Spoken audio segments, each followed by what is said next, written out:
Okay, now at least we are back in Teams, so I hope the participants or the viewers can hear us.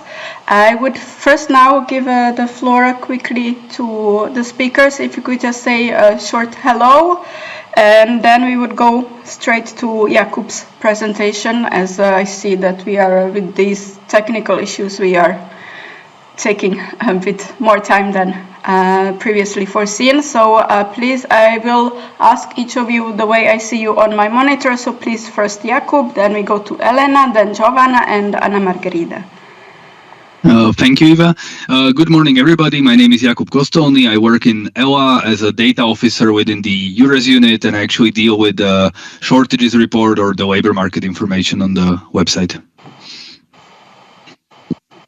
Good morning, everyone. My name is Elena Fernández. I'm the head of the NCO EURES Spain, and I say hello to everyone from Madrid.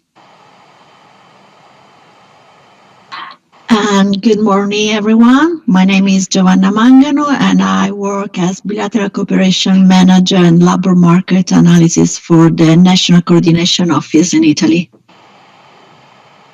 Hello, everyone. I'm Anna Margarida. I'm working for the National Coordination Office in Portugal since 2005 and doing quite a lot of things. One of them is related to labor market as well. Okay, thank you. And without further ado, there is also one more speaker from Greece, Eleni, who will be able to join us only a bit later on. Nonetheless, for everyone, whenever you have a question, please feel free to post it in the chat. In case you are not able to use the chat as you do not have a YouTube account or you do not have a Gmail account, you can always send us an email. And I think I have already pasted it in. If not, I will paste it in so that you all have it. In case you have any questions, please feel free to contact us. And with this, Jakub, please, the floor is yours. Thank you. I will share my screen.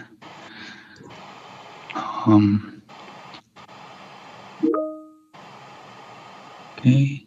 Is it okay? Can you see my screen? Yes. Perfect.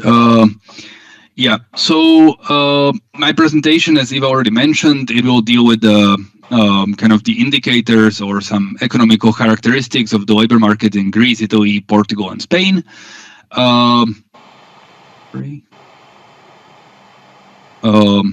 The outline of my presentation.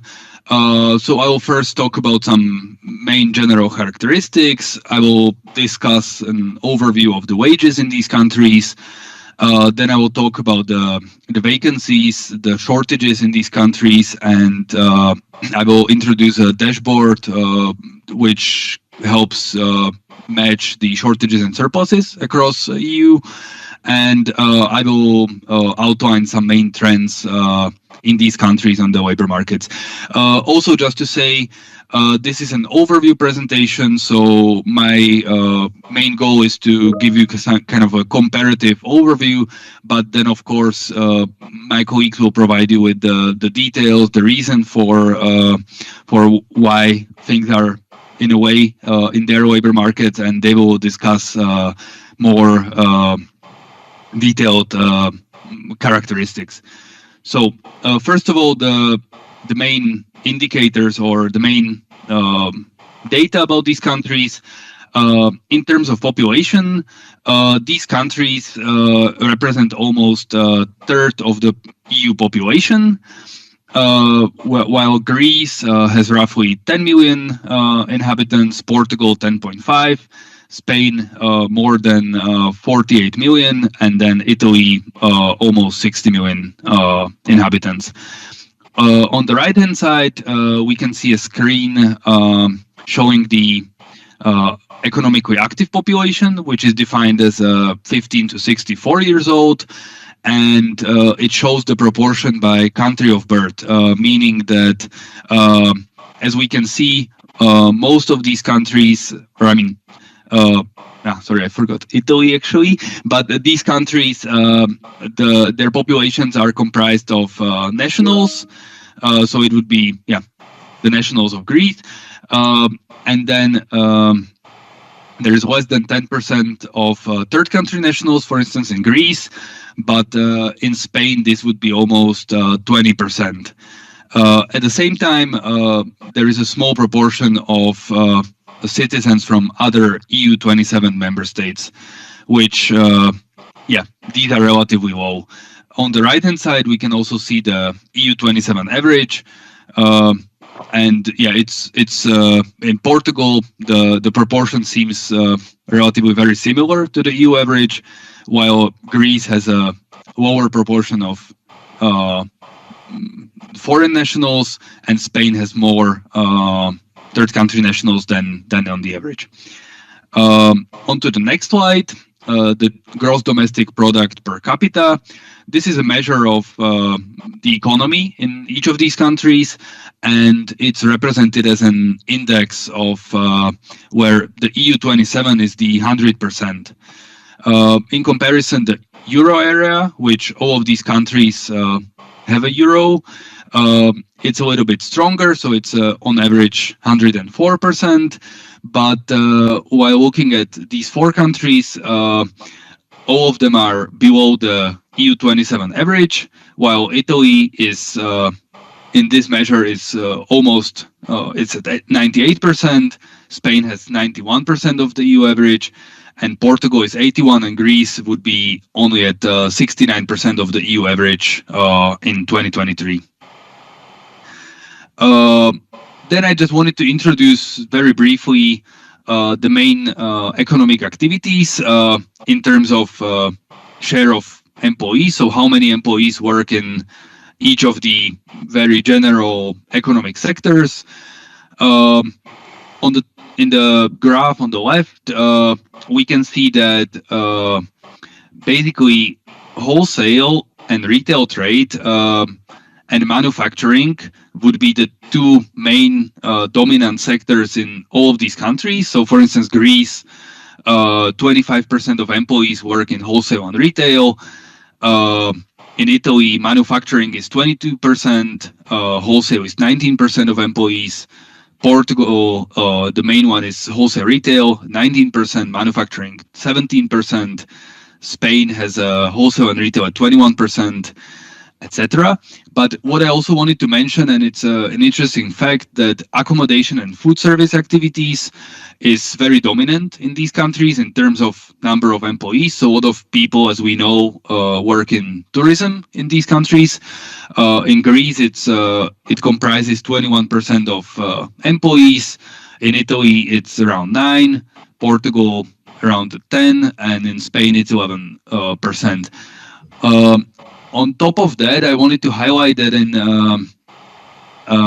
ELA has recently published a report on HoReCa. It's a subsector of the accommodation and food services, so that means hotels, restaurants, and cafes.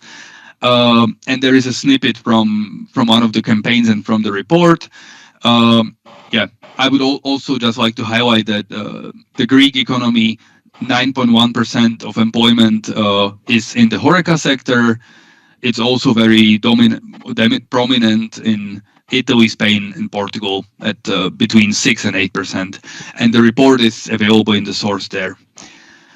Then I will continue with the other indicator.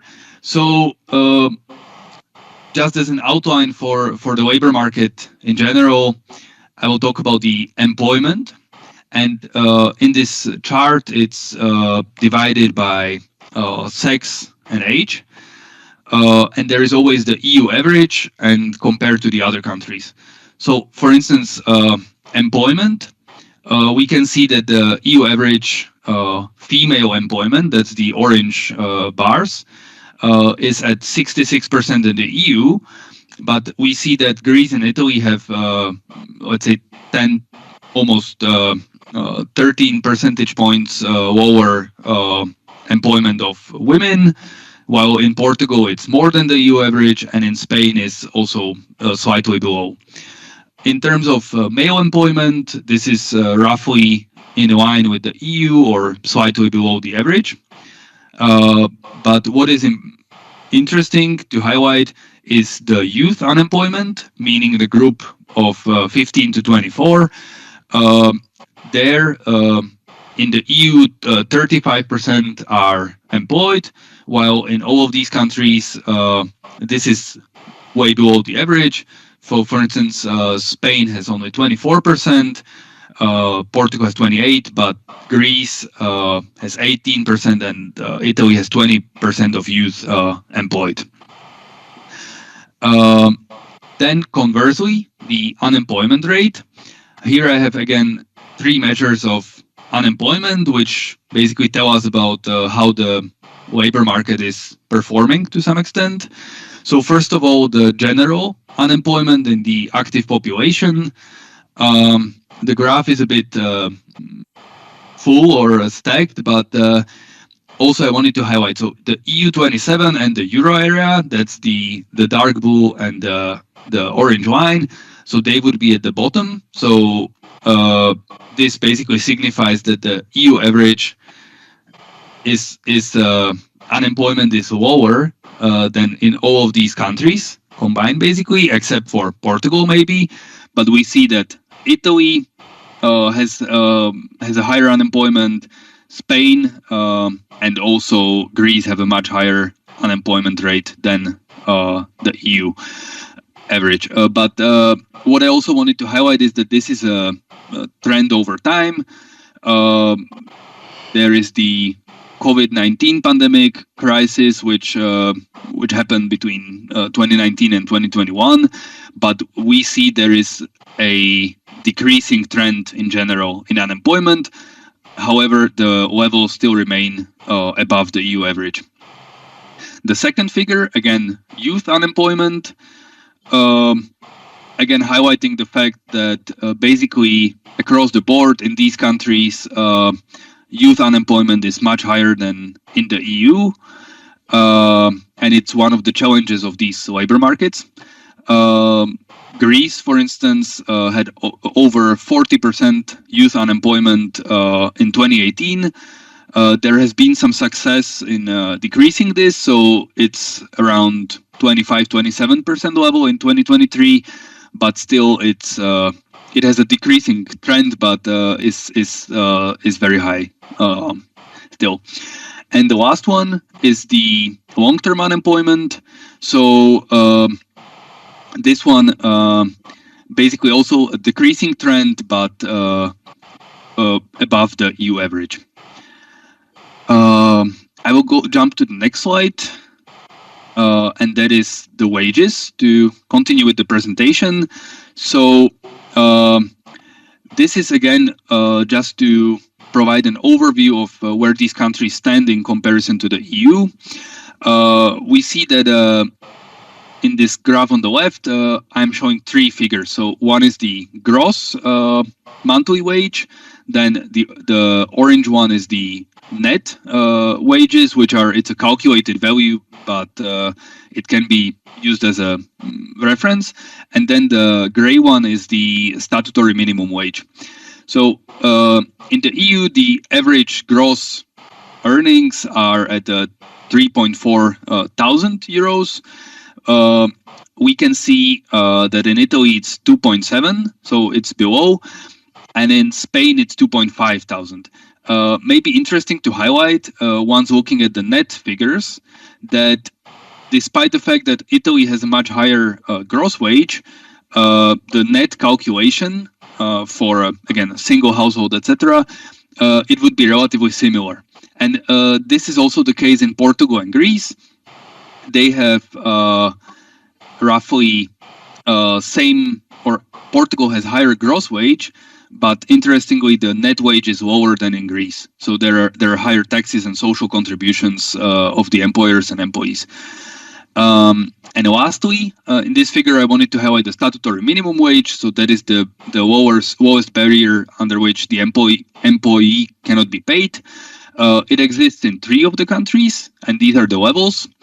In Spain, Portugal, and Greece, while Italy, it is the only country where, out of these, which completely relies on collective bargaining on setting the minimum. So there are sectoral collective bargaining agreements which give the wage floors for the employees.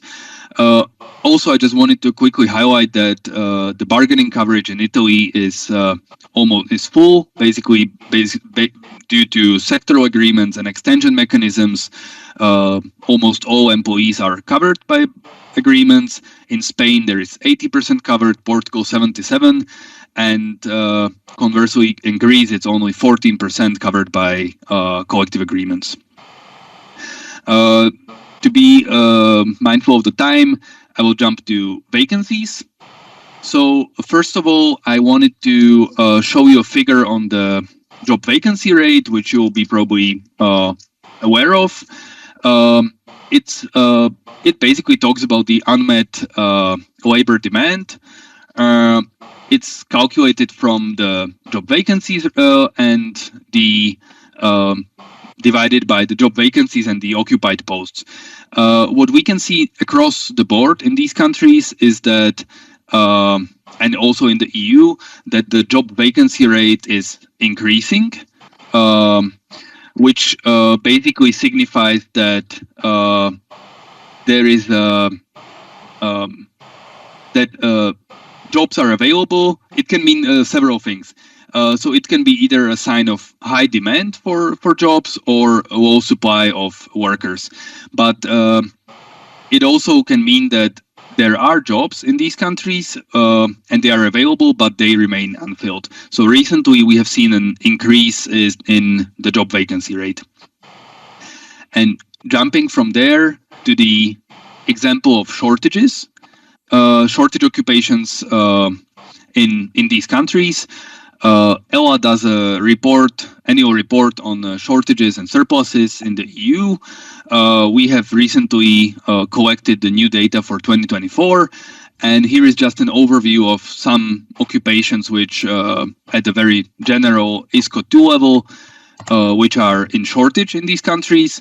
I won't go into detail, but we can see health professionals and health associate professionals, so that would be doctors and nurses, but also then construction and building and related workers, electrical and electronics workers, mining professionals or mining workers or personal service workers are in shortage basically across the board in all of these countries. In Spain, it's also agricultural laborers or business and administration professionals.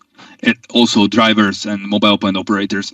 The results of this study will be published around March or April, and there will be more detail that you can see. I only wanted to also introduce an interactive dashboard, which we are currently working on in ELA. And this is a new tool which will help you find a matching or the matching potential between the shortages and the surpluses in these countries or in your countries of interest. So what it actually does, just to really quickly introduce this, I have selected Spain as the country, and on the left it shows me the shortages in Spain. So these are all the identified professions at the very detailed level on the left. And what it automatically does is it shows me the same professions which are identified as a surplus in all the other EU member states. So basically I can browse where there is a potential match for these countries. It is also interactive, so I can see that nursing professionals are a shortage in Spain, and there is only Romania which identify them as a surplus. For medical practitioners, again, Romania, but for instance, professional service managers, I can see 5 potential matches. So these could be of interest if I'm looking for workers for Spain. So this was just to introduce this. This will also become available basically very soon in the upcoming month. And lastly, I think we're running out of time, so I won't go into the trends. I believe my colleagues will cover this. Maybe just to highlight, this is coming from the labor market information on the EURES website. We are currently also working on that, and it should become available also in March, April.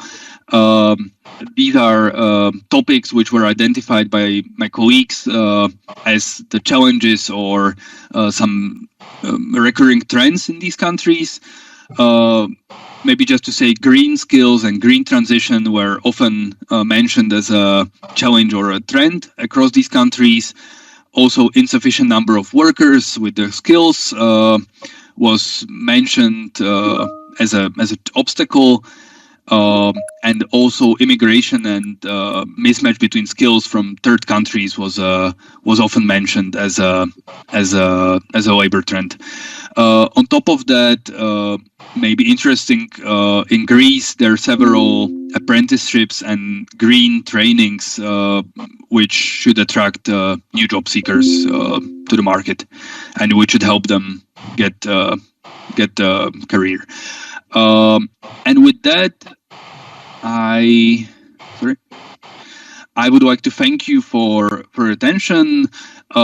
This is my email address in case you have any questions, and what I have presented here will become available on the ELA and the EURES website very soon or in the upcoming weeks. So thank you. Okay, thank you, Jakub, for your presentation.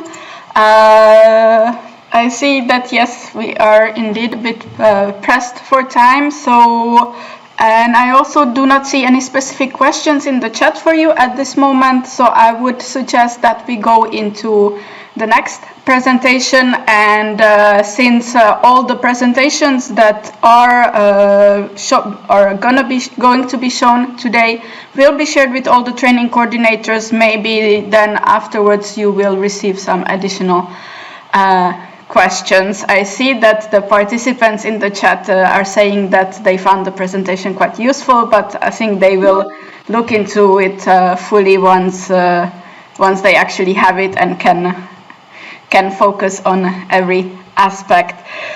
So thank you, and with this I will give the floor to Margarida. Maybe before that I will just say for our viewers that in case you have any questions, please feel free to ask in the chat.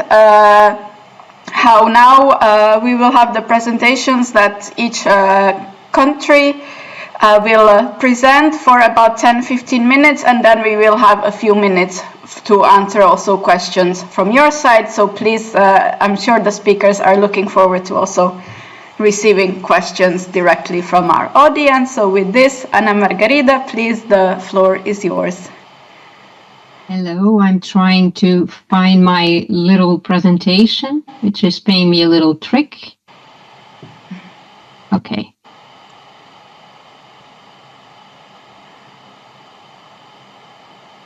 I'm trying. Can you listen to me? Yeah. Yes, we can hear you. Just a little. Okay. Now I have a little technical problem as well.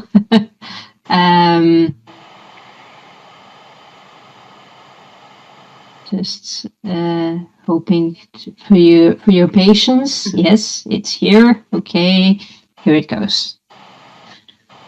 So, good morning, everyone, from slightly sunny Lisbon, but actually very cloudy, 14 degrees.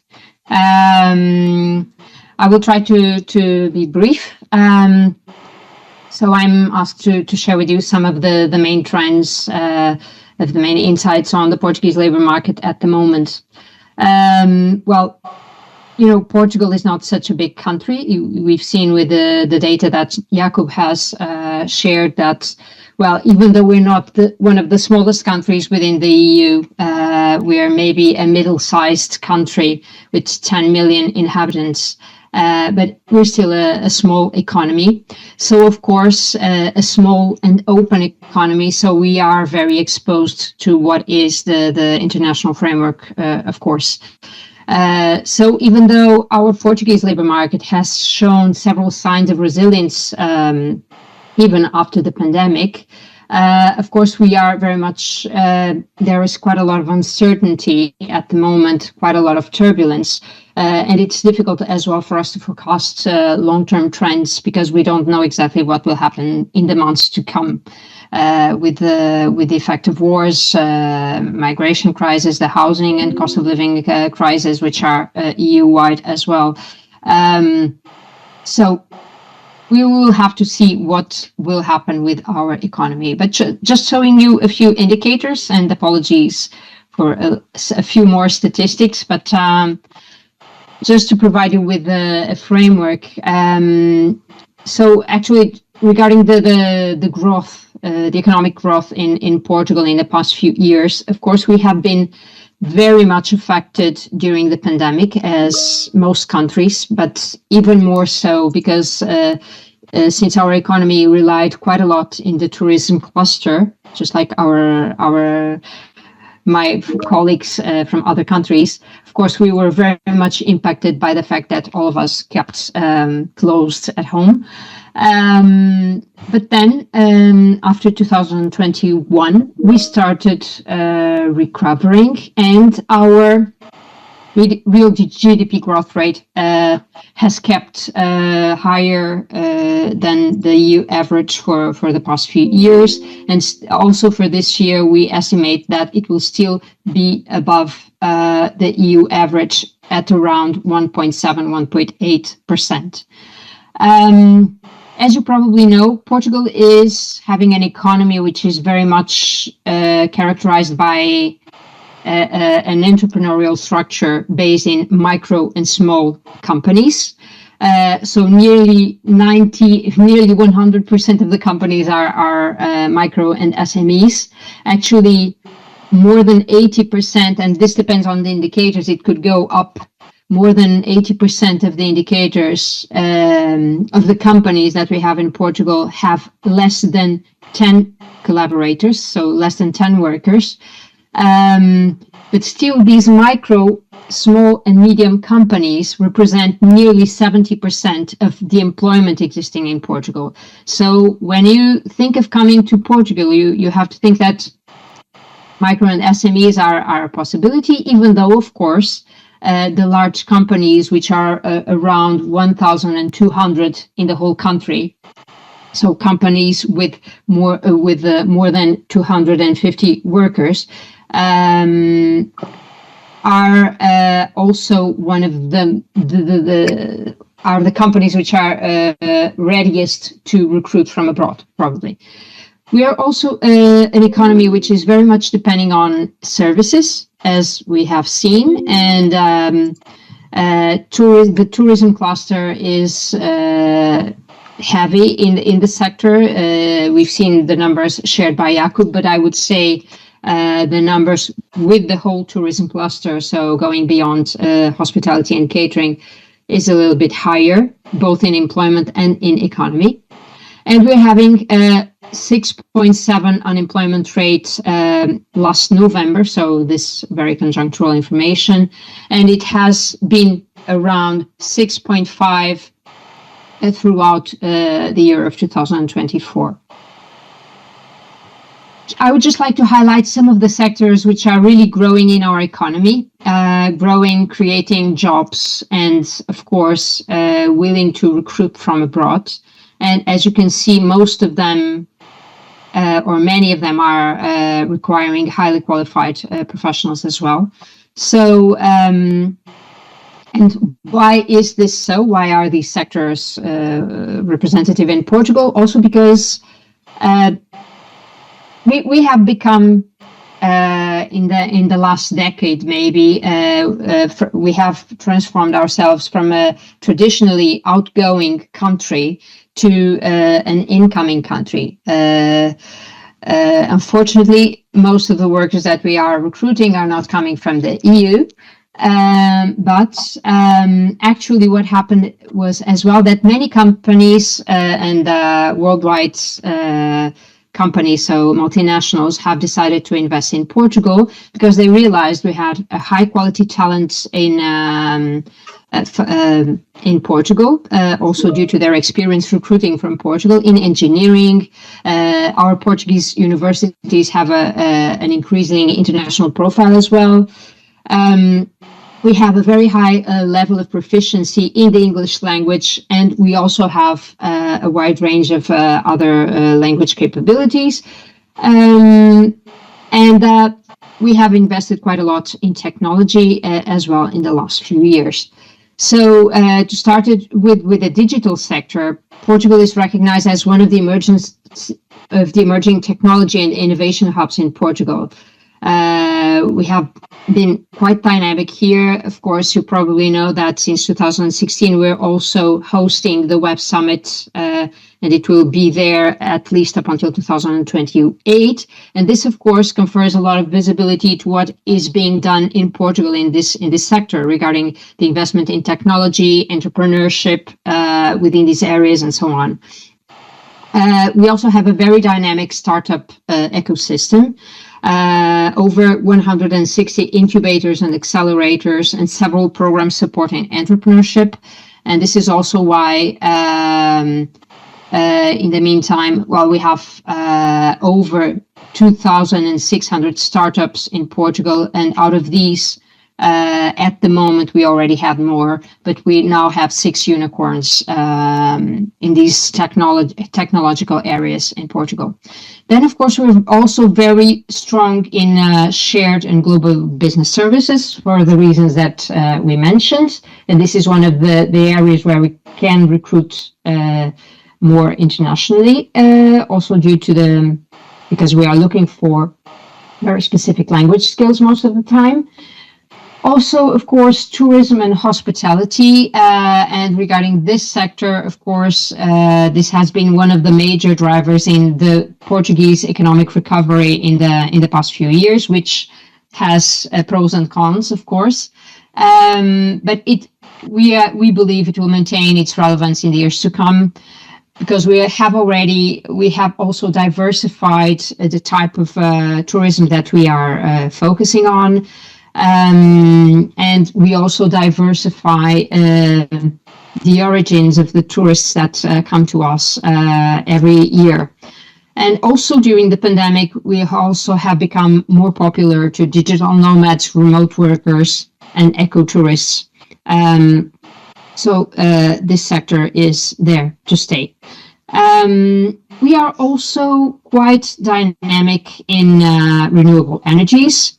Just to give you an idea, and this is our data from 2022, 61%, so over 60% of the electricity we produce is coming from renewable energies, and this is growing. Hopefully, if no other trends at the worldwide level start overlapping these priorities. And also within healthcare and biotechnology, we have had quite a lot of investment in the past few years. Also due to the elderly, to the aging of the population in Portugal. Portugal is one of the most aged countries in Europe, probably the most aged country in the EU. At the moment, so of course we also need to take care of our own, and we invest quite a lot also in diseases related to aging, and not only. As for the labor market, I'm not going to bother you with a lot of numbers. I would just like to highlight a few numbers, because Jakub has already done the job for me for the rest. But you can see that regarding participation in the labor market, Portugal is slightly above even the EU average. And when we're talking about the 4 countries that we have here today, also slightly above these countries. It's a historical tradition for for decades, actually. Our unemployment rate is not so far, even though it is higher, but it's not so far from the EU average at the moment. But some problems which are really still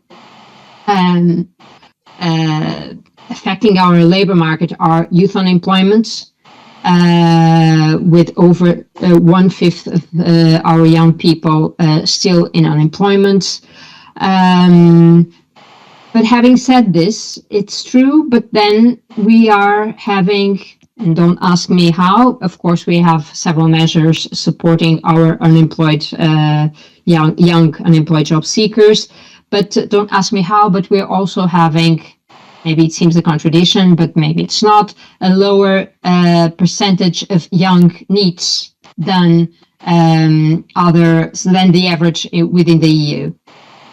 Also, structural unemployment is still very significant, as you can see here. Just sharing with you some of our data from the public employment services. These are the long-term trends since 2010. And as you can see, after the financial crisis in 2011, 2013, where we had a peak of unemployment. And there, yes, we were very dynamic in having recruitment projects with many of your countries. Portugal has gone through a positive cycle until the end of 2019, with a continued decrease in the number of unemployed job seekers registered. And so, due to this, we have become also an incoming country in the meantime. And despite the pandemic crisis in 2020, during which, of course, we had to deal with a significant decrease in the number of jobs communicated by employers to the PES, our labor market has proven its resilience, and unemployment levels kept relatively low up to today. Unfortunately, also the number of jobs promoted by employers with the PES have fallen due to this. Of course, if you cannot find the profiles you're looking for, if there is a mismatch, why should you go to the public employment service? So this is something we're trying to work on, getting back further contact with employers. But, well, it's there, so that you know. A few more numbers, and I'm not going to lose a lot of time with them. But as you can see, at the moment, by the end of this last year, we had over 335,000 unemployed job seekers registered with the PES, out of which, and this is just a number, out of which around 1/5 were foreign citizens, and only 1% of these are EU EFTA citizens. Okay. Again, you can see the representation of young unemployed job seekers is still having its weight, but as you can see, over half of the job seekers registered with the PES are having a low level of education, so no or basic education, so up to the lower secondary school. Going to our most significant recruiting sectors. As we mentioned, customer service is really representative for us. Customer service, shared service centers, global business centers. The most popular languages we are recruiting are, of course, besides English, French, German, Spanish, Italian, very often Dutch as well. And sometimes we have very specific needs for the Nordic languages, for instance, but also Russian, Ukrainian, Arab, Turkish. So it's a sector where we can recruit the most. Also, the shared service centers, the most common function. So this is where we can broaden up the possibilities for recruiting. We provide shared services for the whole world, also due to our geographical location, which makes it easier to access different time zones. These include finance, human resources, procurement, supply chain, customer service, IT, master data, compliance and legal, data analysts, among others. Of course, within the ICT and digital, we are recruiting for almost every profile: software and application developers and programmers, systems analysts, content reviewers, also within telecom. And within healthcare, why do I have these occupations with bold? Just letting you know that, and you probably, most of you who have contacted us recently know that we are not proactively promoting vacancies within the healthcare sector, and mostly for these two occupations, so medical doctors, nurses, and midwives. Also due to the critical situation which our national healthcare system is going through also during and after the pandemic. It's a structural problem, and we're also working on it. But of course, also health care and elderly care assistants are quite much looked after. Within tourism and HoReCa, this is of course within tourism and HoReCa, we are always recruiting, even though this is a seasonal need mostly for the spring and summer. Our tourism, mostly in the major areas, in the major cities, has become not so seasonal. So we are recruiting namely for chefs and waiters almost throughout the year. Also within agriculture, also a seasonal area where we have strong recruitment needs for agriculture, for crop farm, garden, horticultural and forestry laborers as well. And as well mechanics and repairers for agricultural machinery. And then regarding other sectors recruiting, I'm not going through all of the profiles, otherwise someone would kill me with time. But definitely also with the structural projects which are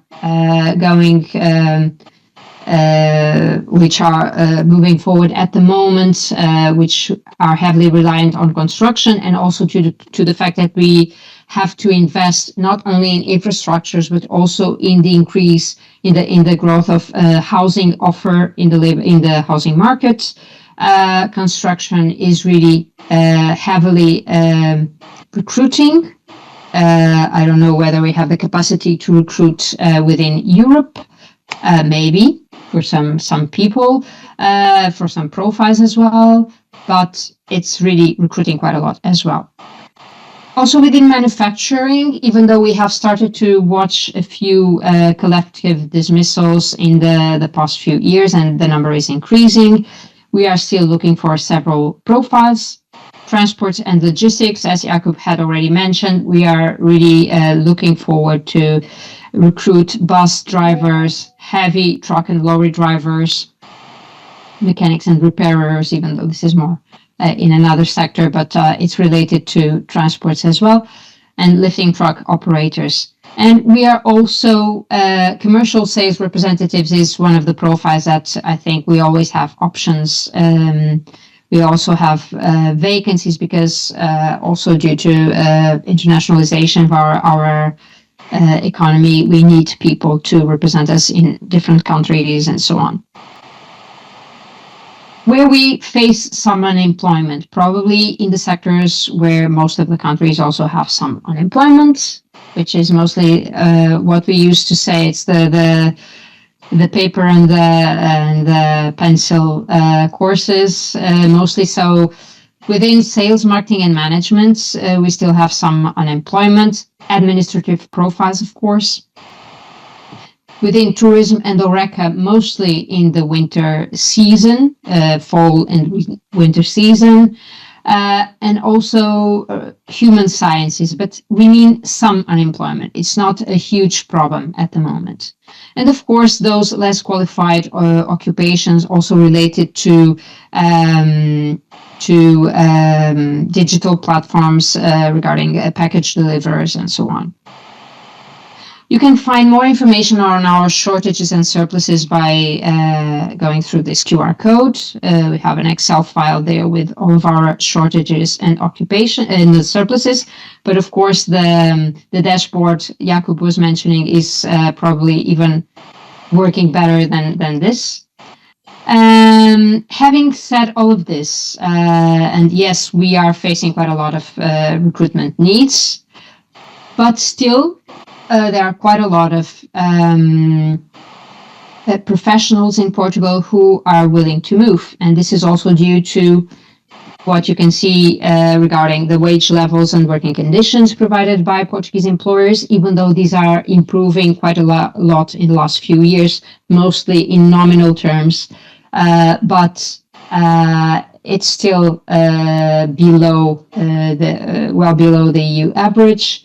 Also, the taxation levels. Jakub has shown something about that. It's really a considerable tax burden on Portuguese wages. It's going to be improved as well, but very slowly. Our housing market is beyond imagination. Maybe I would say Ireland a few years ago. This is how Portugal is. You can find, mostly in the metropolitan areas, it's really critical. It's very difficult for you to find a house which is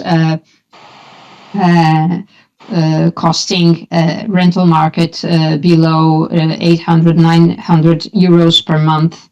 And I'm not talking about the city center in Lisbon. I'm talking about the surrounding municipalities, probably more, depending on the size. So it's really difficult at the moment for someone who is having such a low wage level comparatively.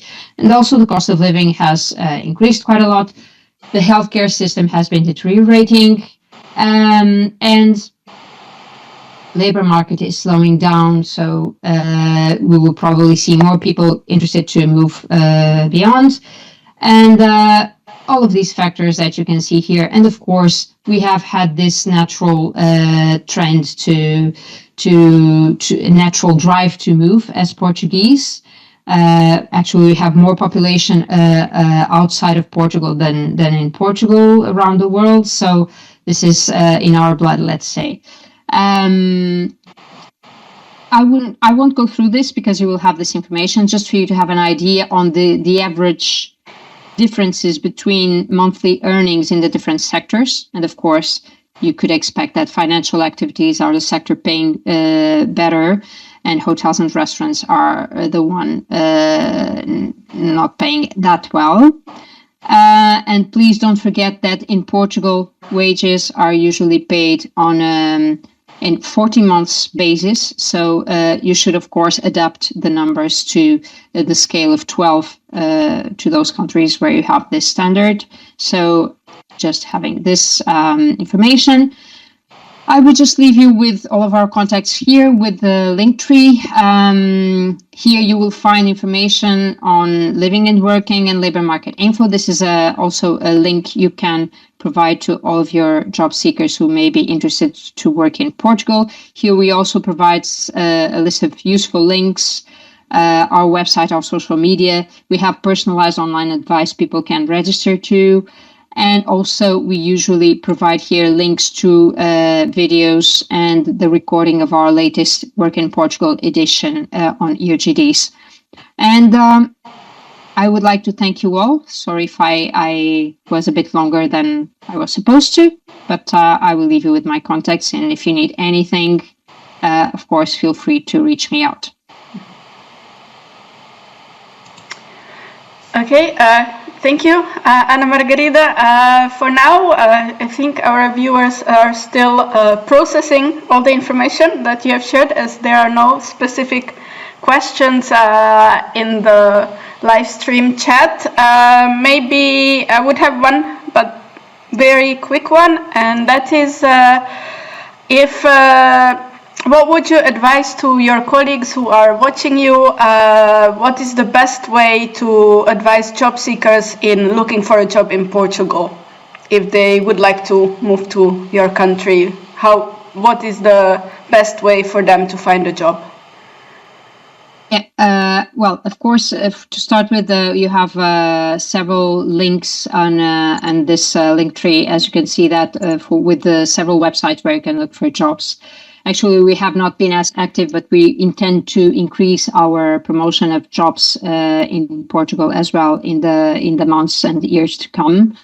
It's depending on our relationship as well to employers, but we always have several EOGDs going through the year. So we will have the next season summer with EURES in March.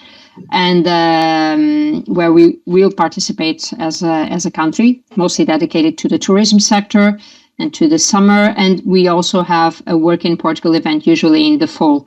But of course, job seekers can always come to us and we will help them out depending on their areas, find the best options for them. So we have personalized online advice for them as well if there is a need. If there is someone interested in Portugal, you always have a channel to reach out to us.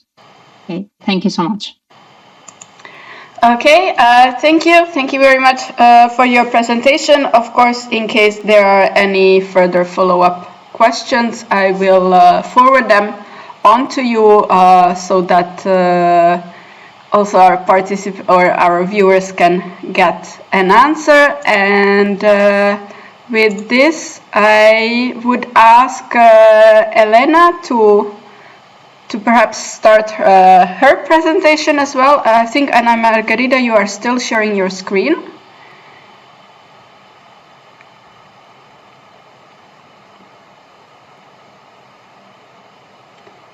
So we need to, okay, yes.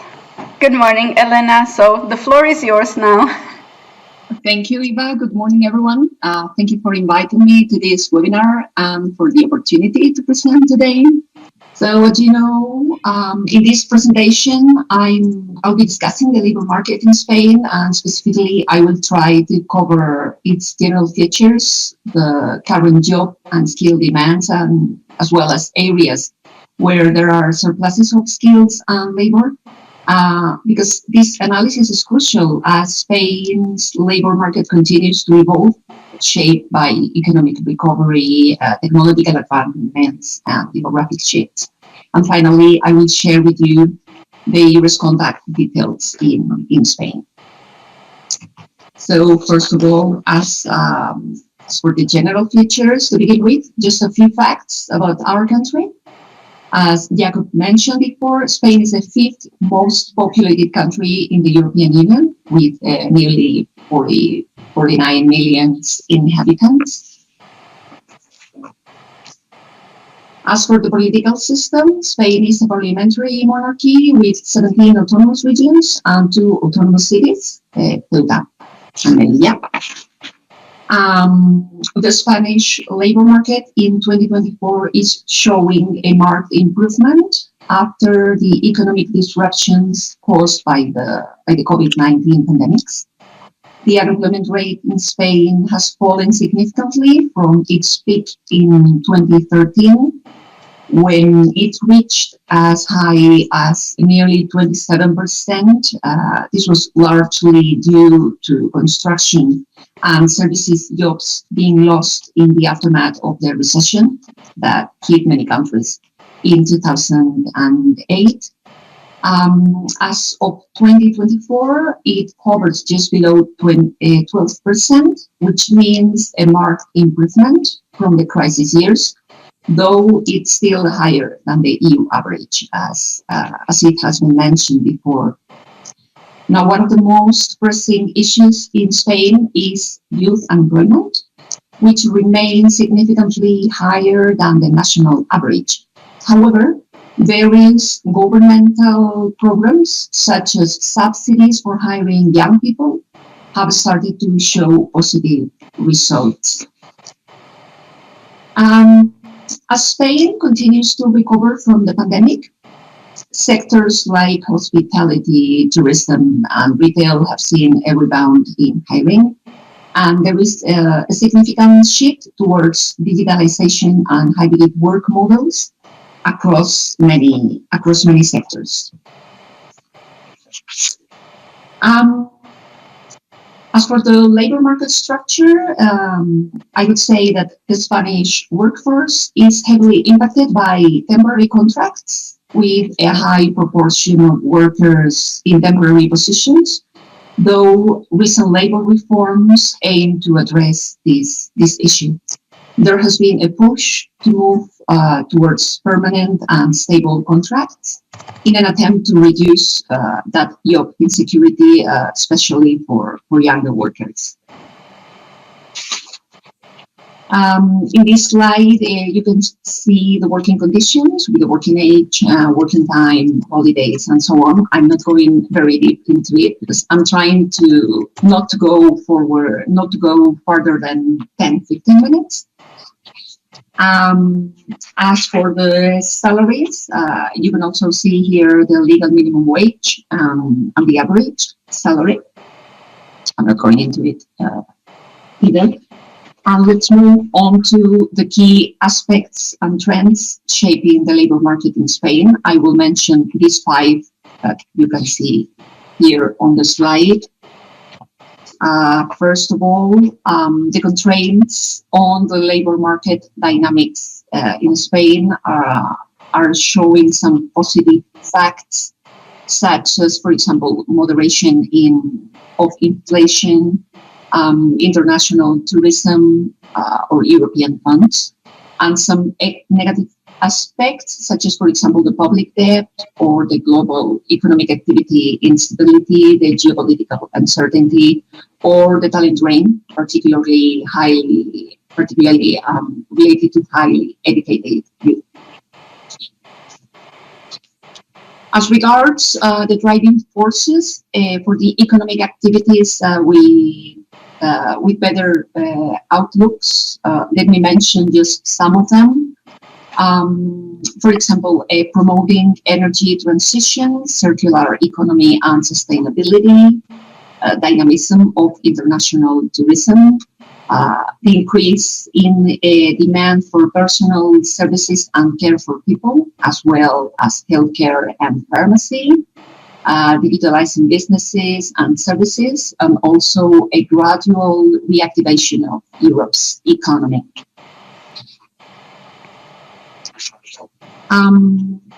Another trend is the replacement employment due to the challenge of generational change and aging workforce. And in this regard, Spain's population is aging rapidly. And this trend is reflected in the labor market, of course. More elderly workers are staying in employment longer, creating both opportunities and challenges. It's also worth mentioning that the pension system and workplace adaptations for older employees are likely to be key issues in the coming years in our country. Now, when it comes to training needs and the key development strategies related to them, some examples are, for example, promoting professional training, to drive micro-credentials in the sense of digital skills. There is a lack of basic skills in a large number of occupations, and there are needs arising from digital transformation and the integration of artificial intelligence. There is also lack of STEM professions. As for transversal skills, there is a need to implement skills resulting from the green transition and the circular and sustainable economy. And it is also necessary to pay attention to training needs arising due to generational change. And also to reduce the mismatch between employment offer and demand. Another trend is the need to adjust offer and demand in employment and work due to the following factors, and I'm just mentioning some of them. The contrast between high unemployment rate and vacancies that are difficult to fill, for example, or also the lack of candidates for highly in-demand occupations, for example, STEM, is also relevant. And there are noticeable difficulties in filling vacancies, which affect all economic sectors.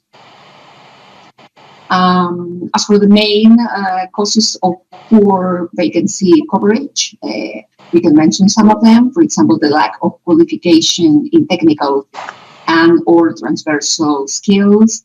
There are not enough candidates due to lack of talent and difficulty in retaining talent. And also sometimes candidates reject job position conditions. And finally, as automation and artificial intelligence take over more routine tasks, Spain's workforce needs to adapt to it. And that's why there is a strong focus on reskilling initiatives to equip workers with the skills needed for high demand, future-proof roles, particularly in technology, healthcare, and green sectors, among others. Let's move now on the job and skills demands and surpluses.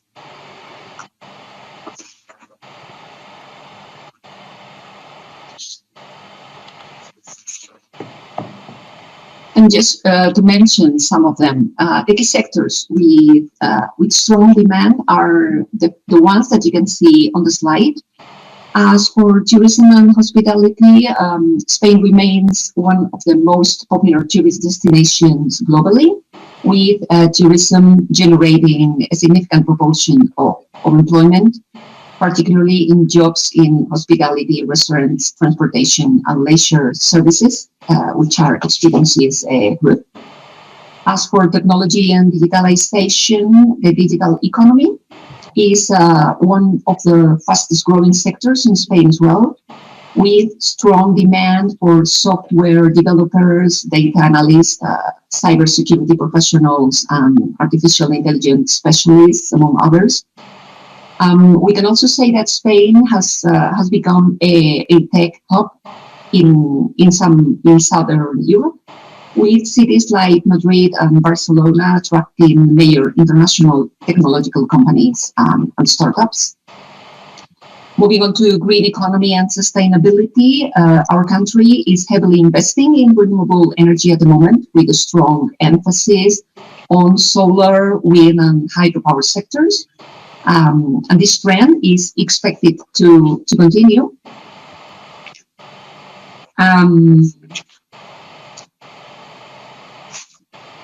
About healthcare, with Spain's aging population, the healthcare sector continues to experience strong demand for roles in nursing, geriatrics, and health administrations, for instance. And finally, as for education and training, the growing importance of lifelong learning is driving demand for vocational trainers, e-learning specialists, and language instructors, as businesses seek to upskill in response to these technical advancements that we are mentioning. Now here you can see the top 10 sectors which are expected to have employment growth in the next 10 years.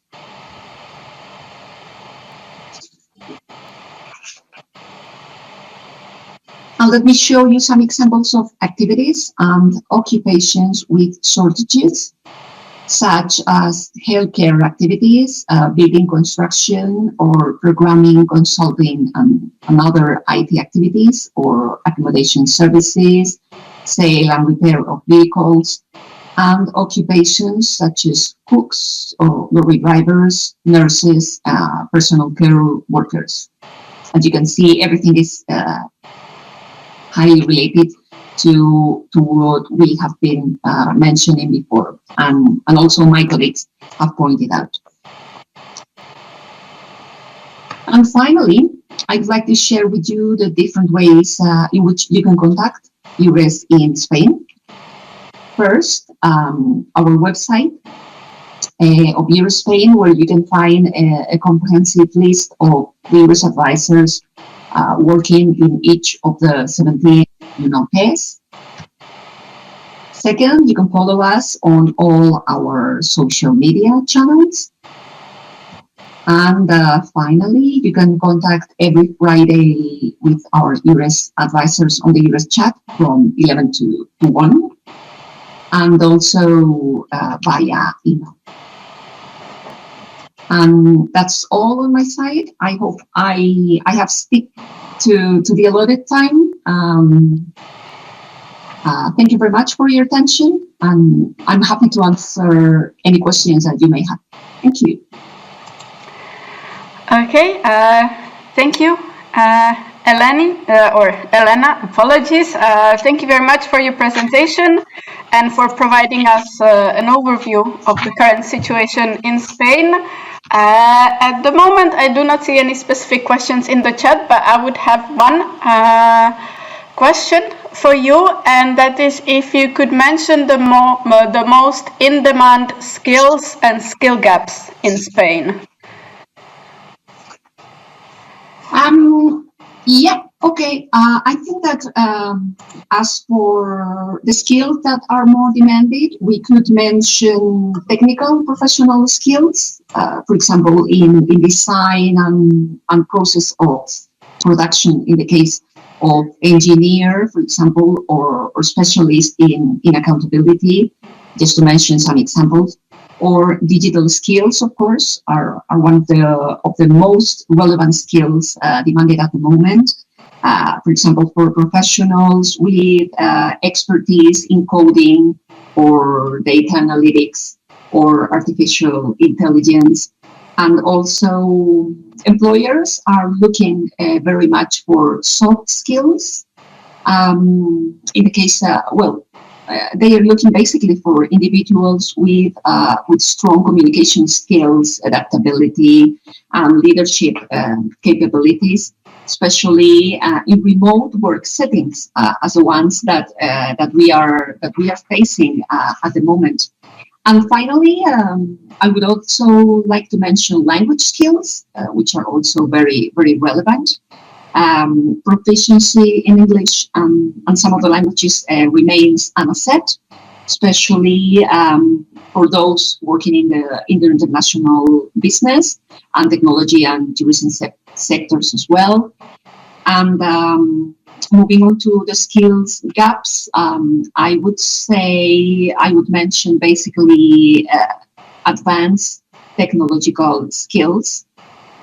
Because there still remains a shortage of highly specialized technical skills, particularly in areas like artificial intelligence, blockchain technology, or data science, for example. Spain needs more professionals in these fields to remain more competitive in the global economy, and also specialized healthcare professionals, of course. There is always a consistent demand for doctors, nurses, specialists in certain medical fields. And as I mentioned before, Spain's aging population means that the supply of these professionals is struggling to meet the demand. And I would also say that engineering and STEM is also a challenge. Although Spain produces many graduates in engineering, there is still a shortage in STEM professionals, in STEM professions, in specialized areas like robotics or renewable energy and advanced manufacturing, for example. Yeah, just to mention some of them. Mm-hmm.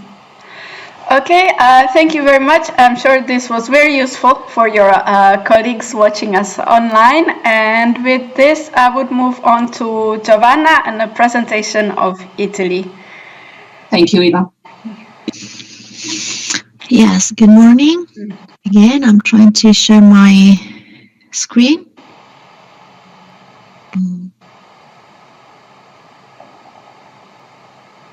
Just tell me if you can see something, please. Yes, we can see it.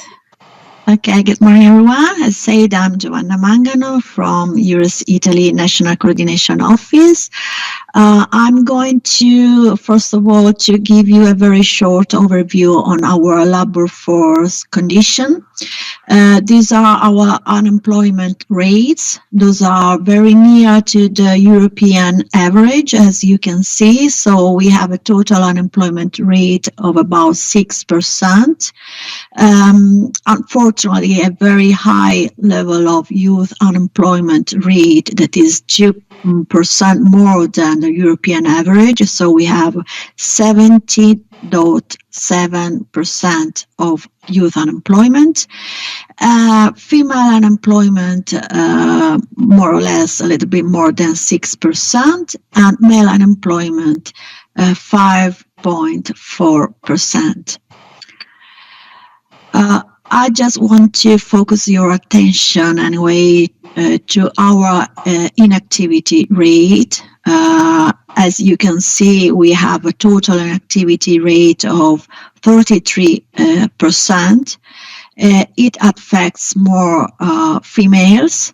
The inactivity rate for this group is 42, almost 43%. So we have registered an increase of more than 1% of inactivity for females, and males, for males, inactivity is at 24.6%.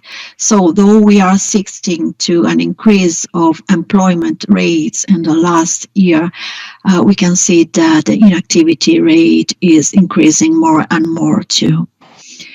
If we look at data by age group, we can see that the inactivity rate affects more young people between 15 and 24 years, with an increase of 2.5% in the last year.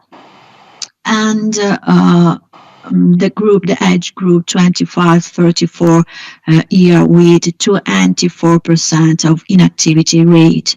We are also assisting to an increase of inactivity for the age group 35-49 year, so an increase of 1.4%. So these are the ranking of the countries with the highest level of need.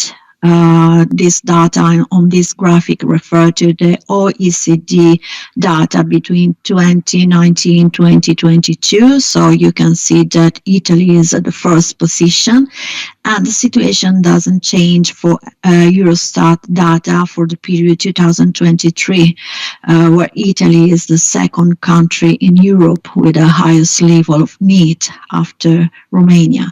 So even though we are similar, our unemployment rate, youth unemployment rate is similar to other countries in the south of Europe. In terms of need people, we are very at the first position. We have a very big problems. This just to say that in order to face the mismatch in Italy and unfortunately the demographic change, we are lower. We have a lower and lower population in Italy. One of the ways should be to include more young people and female and women in the labor market. Just some information about our labor market. Our enterprises are mainly micro enterprises. 95% have no more than 9 employees, and just 0.1% are large enterprises. That means with more than 250 employees. Italy is the leading European country in the primary sector, and the second European country for manufacturing. The main sectors in manufacturing are beverages, chemicals, pharmaceuticals, machinery, transport, equipment and metal products, international renewed for design and fashion. The main sectors and services are trade, information, transport and storage services. These are the last forecasts for the period 2024-2028. So the last forecast for occupational needs says that almost 4 million employed people are needed. The main macro sectors demanding for workers is the service sector with almost 3 million people needed. followed by the manufacturing sectors with 900,000 workers needed, and the agriculture sectors with 91,000 workers needed. On the right of this slide, you can see in a decreasing order the area requiring more people, more workers.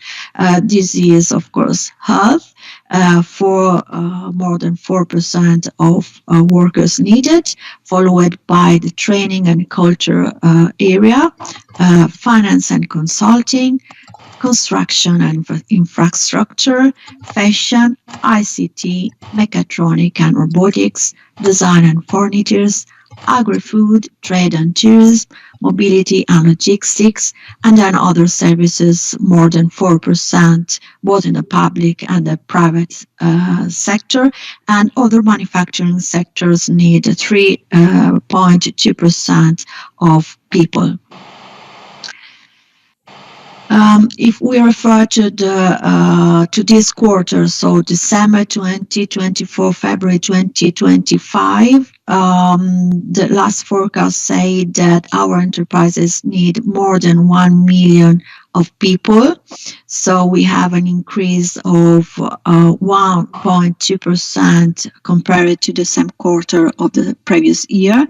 The driving sector is the service sector, with an increase of almost 5% of demand for comparing to the previous year. Mainly workers are demanded by the tourism sector and the trade sector. We have a negative, we're registering negative trends in the last month in the industrial sector. So we need for this quarter almost 400,000 people for industrial sector. Here you can see in details the demand of workers for these two main sectors. So industry and services, as said, the service sector is the driving one. Mainly business services require people, followed by tourism, accommodation, and commerce. Of course, the industry also need people. In this quarter, manufacturing, public utilities are the sector requiring more people. But as you can see, as said before, the variation compared to the previous year is negative for the industry sector, while we can see an increasing in demand for a very high increasing in demand for the accommodation and tourism sector compared to the previous year. We have a lot of opportunities for young people too. In December 2024, almost 30% of job offers were reserved for young people. Here you can see the main sectors requiring young people. Those are the financial and insurance services, commerce, IT and telecommunication services, mechanical and electronic industries, paper transformation, and printing industries. So these are just the main sectors requiring for young people. What are the professions most in demand for this quarter? We need skilled profession in commercial activities and services. So any kind of profiles, mainly in the sales sector, catering business, in the health and social services, beauty treatment professionals, profession in personal services, skilled workers for security, surveillance, and custodial services. We also need specialized laborers mainly in the construction and building maintenance, building finisher, artisan and specialized laborers, operators in the metallurgical, electronical and electronic equipment, artisan and specialized workers and food processing. So we need profession, we need workers in different profiles for these two main groups of professions. And we also need, of course, unskilled professions too. So, for example, a profession for moving and delivery goods, for cleaning services, for custodial services, for buildings, equipment and goods. These are just the most in-demand professions. And the less in-demand professions are for this quarter managers, so director and general managers of companies, directors and departmental managers of companies, entrepreneurs and small business managers, and intellectual, scientific and highly specialized professions, so engineers, specialists in management, commercial and banking sciences, analysis and application design specialists. I want just to underline that these are the forecasts for this quarter, but if we look at a longer period, this profession, these profiles will be more and more required due to mainly the digital and green transitions. We register, despite the high level of unemployment rates, we register a very, very high level of vacancies in Italy. Almost 49% of job offers will be vacant, are vacancies, and the vacancies are mainly due to the lack of candidates, but also for an inadequate skill set. But lack of candidates, of course, due to the demographic change, so our labor force is going to be smaller, but not just due to that. There is a very big problem of mismatch in Italy. The main sectors registering the highest level of shortages are metallurgical and metal products industries, 64% of vacancies in this sector, followed by construction, wood and furniture industries, mechanical and electronic industries, accommodation and catering service and touristic services. These are just the main sectors with vacancies. The main the highest level of vacancies are registered in the northeast of Italy with 54% of shortages, the northwest with almost 50% of vacancies, the south and islands with 46% of vacancies, and the center with 45%, almost 46% of vacancies. So the groups where the hardest to find professional profiles are in December 2024 are intellectual and scientific profession group, mainly engineers with 62% of need, analysts and specialists in application design, 58% of need of this profile for this profile. Then we have the technical professions group, health technicians, mainly 65%, engineering technicians, production process management technicians, and qualified professions in commercial activities and services need, beauty care operators, mainly 60%, restaurant staff, 58%. We also have high level of shortages for skilled workers, mainly foundry workers, welders, sheet metal workers, ball makers and metal structure assemblers, and construction finishers. Machine operators, 2. Workers handling automatic and semi-automatic machines for metalworking, 63%. Motor vehicle operators, 55%.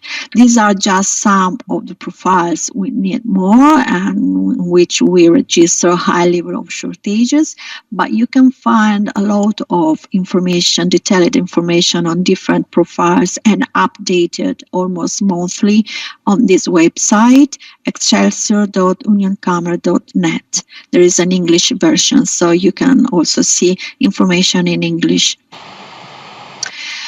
This is our contact details. As you probably know, since March 2024, the EURES National Coordination Office went under the Italian Ministry of Labor and Social Policies. I give you just our main email box, that is eures@lavoro.gov.it. You can send any kind of request, for starting cooperation with Italy, or just you have some information. You can write to this email address. We also have different communication channels. Of course, our Ministry of Labor has 2 useful websites. A page dedicated to EURES on the Ministry of Labor website, lavoro.gov.it, and we also have a website, clicklavoro.gov.it, where we promote job offers, job offers too. Apart from the EURES portal. We use 2 social media, those are Facebook and X. We usually organize 2 European job days per year. The next one, as Margarida said, is the summer, dedicated mainly to the touristic sector. And a second European Job Day in the second half of the years, dedicated to different sectors. And as most of you know, we have also EURES Italy chat on the EURES portal every Friday from 10:30 to 12:30. So that's all from me. Or if you have some question. Yes, thank you. There is one question. Maybe I have also sent it in the Teams chat, so you can have a look. There is a question from Corinne that would like to know that since you mentioned that there are quite a few job opportunities for young people, how come that still the unemployment rate of young people is quite high in Italy? If you could say a few words on this. There is a gap, as said, we have a strong mismatch due to the gap in instruction, probably education, and we have a problem of mismatch, so demand and supply at Italy at national level, so that people looking for a job usually don't know the tools to find for a job in different regions, for example. Mm-hmm. Okay, thank you. Thank you very much. Looking at the time, I would have a few more questions, but perhaps it's better if we then now move on to Greece to make sure that we don't keep everyone past the designated time. So thank you very much, Giovanna. Of course, if there are any further questions that we will receive, I will forward them to you. And now we would move to Greece. And Eleni, please, the floor is yours. Hello, can you hear me? Yes. Hello, greetings from Athens, Greece. The weather is very nice today. We can go swimming, so I can come to Greece to swim today. Thank you also for inviting me to this webinar. I believe it's very important and crucial to have all of the information about the living and working condition in every country. And I'm very glad to at least to provide some information about Greece. So let me try. Okay, today I'm going to present you about the living and working condition in Greece. Since I'm the last one and you had a lot of information, so I will try to be very brief and give you some important facts about the living and working condition. So as you can see, there are some facts here, but of course you can have them at the end with the presentation that will be distributed to you, and also from Jakub's presentation.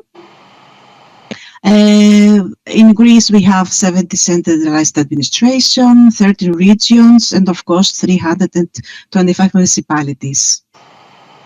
Greece is very known for its historical and cultural heritage. We have here very beautiful and nice places in the mainland and of course in the islands.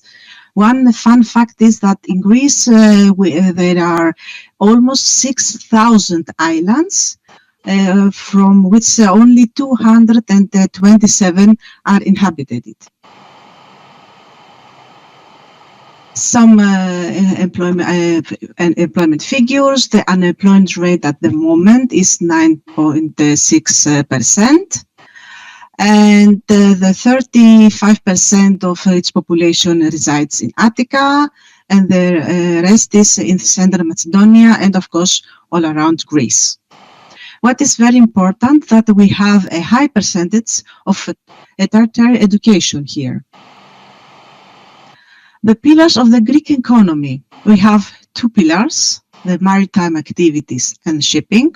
We have one of the largest merchant fleets. And of course, the tourist sector, which on 2019, we were the third top destination here. Some promising financial sectors. Like other countries, we have also the digital economy, the healthcare services, agriculture and ecotourism, of course the tourist sector, and this time also the technical sector and occupation in construction and industry. For the first time we have organized in the 2024 European Online Job Days. As you can see, on February, on April and December we organized 3 online job days. 2 of them were in the tourist sector, and the last was in the construction sector. And of course, like Margarida and my colleague said, that we are organizing, EURES Greece is participating in the organization of the Seize the Summer with EURES online job dates, which will happen on March 2025. I will present you some most wanted occupation. I will not stay so much in this, you can see them later in the presentation. But of course, like other countries, we also have shortages in the many sectors, like I said, the tourist, healthcare, construction, technicals, even sales and marketing specialties, and IT and engineering. Now I will say some things about the information about the working conditions, salary and the wages. As of the 1st of April 2024, the minimum salary in Greece became 830 euros gross. You can see here the worker status. Of course, the salary depends on the academic ground, work experience, expertise, if you are working more hours, shifts and overtime, and of course as unemployment on Sundays and public holidays.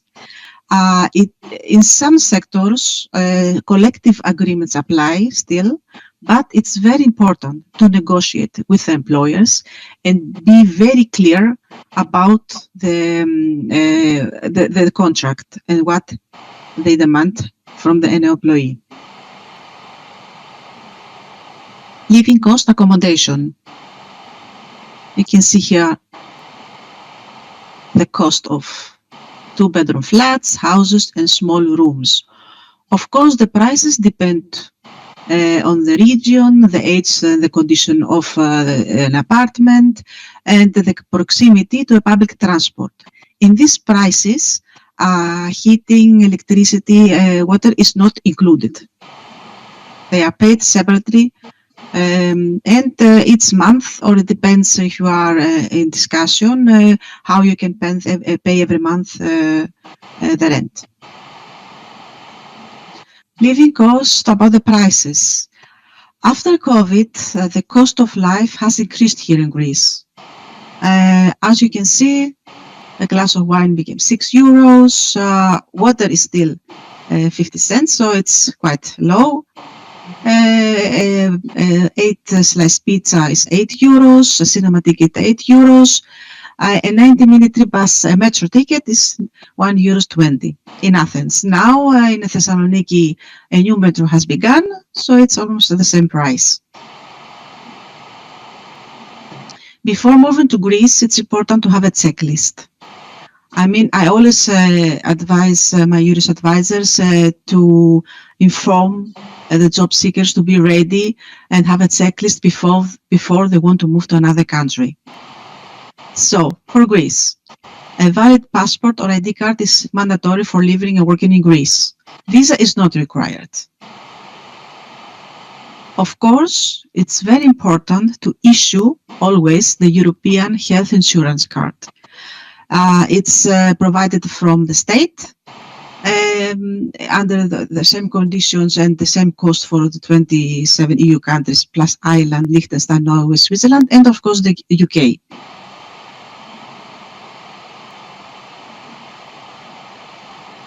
If someone wants to have a certificate about some periods of insurance and employment, or wants to transfer for 3 months the unemployment rate, the employment benefits, it's very important to visit a local employment office and start to issue these portable documents, U1 and the U2, before moving to another country. So when they come here, they can of course register and transfer and start at least the unemployment benefits for 3 months. How to apply for a job? Of course, the employment offices here, the public employment office here in Greece, it's DIPA. So the EURES advisor work in local offices, press offices all over Greece. As you can see, there is the site. Of course, EURES. Here you can see all the information about mobility, about target mobility schemes, information about the vacancies. You can of course upload, as you know, the CV, and all the contact details of the EURES advisor are here in the portal. And of course, the private employment agencies, the ones that are certified by the Ministry of Labour and Social Security, may provide the similar quality services. At the moment, we don't have any member or partner, a private employment agency, but this year, 2025, we will launch a call in order to attract private employment agencies and, of course, universities as members and partners of EURES Greece. Some main tips about the CV. Of course, standard type Europa CV with a photograph included is quite efficient. If you not include a photograph, it's not important, but for the tourist sector, some employers are asking a CV with a photograph. A CV must be short to the point, no longer than 2 pages. Of course, it must be written in English or the language that is demanded, and to mention any previous work experience. Some skills that the Greek employers are asking. Someone should be welcoming, friendly and kind, willing and helpful, able to cooperate and work in teams. For the tourist sector, industries and maritime, of course, to have flexible working hours and working shifts. And of course, have communication skills and able to work in a multicultural environment. How to contact the EURES network? Of course, through the EURES portal, where all the information is there. Also the Public Employment Office and National Portal. For Greece, we are available through the EURES chat. It's every Friday from 11 to 1 Central European Time. Of course, we have one social media. It's Facebook, EURES Greece. You are welcome to like, so you can get all the information about EURES Greece. And you can see here the email euresgreecejobs@dipa.gov.gr. Thank you very much. You can see here's the contact information. I try to be very quick, so in order to have the most important facts about Greece. Of course, if you have any question, I can answer them here, or you can send an email to EURES Greece Jobs. Thank you very much. Okay, thank you, Eleni. Thank you for your presentation. It was very insightful. At the moment, I do not see any questions in the chat, but perhaps you could just quickly summarize again what are the sectors and occupations that you are experiencing shortages in currently in Greece? As I said, we now at the moment have also shortages. Before the crisis, we had a lot of surfaces, but now at least for the tourist sector, we have a lot of open vacancies because, as you know, the summer season starts from April, beginning of April, and ends at the end of October, or maybe also November. So we have their shortages in all occupations for the tourist sector. Of course, the healthcare and IT engineers and the technical occupations like industry and the construction sector. Okay, thank you very much. Thank you. Yes, I still see that in the chat everyone says that the presentation was very useful. So far, no further follow-up questions. Thank you. So perhaps with this, if I could ask all the speakers if you could turn on your camera just for 1 second, if it's possible, so that our viewers can still see you before you leave. I think this will also show whether we still have everyone with us, or slowly. Okay, so thank you very much to all of you, and as we mentioned previously, all your presentations will be shared with the EURES training coordinators so that they are then disseminated across the network. So thank you very much for your time. I will also say a few words still more to our viewers, but please feel free for our speakers to also leave, as I know that you are quite busy. So I don't want to keep you too long. For our viewers, thank you for following us. Apologies for the slight technical difficulties at the beginning. I hope you still were able to see and hear everything, and I will post in the chat the link to the satisfaction survey. That is quite usual. Also then towards the end of the webinar, I will show a QR code so that you can also use it through there. In the satisfaction survey, please provide feedback. Also, you are more than welcome to suggest further topics. We hope that you found this approach to presenting you some snapshots of some countries quite useful, as we hope that we would be able to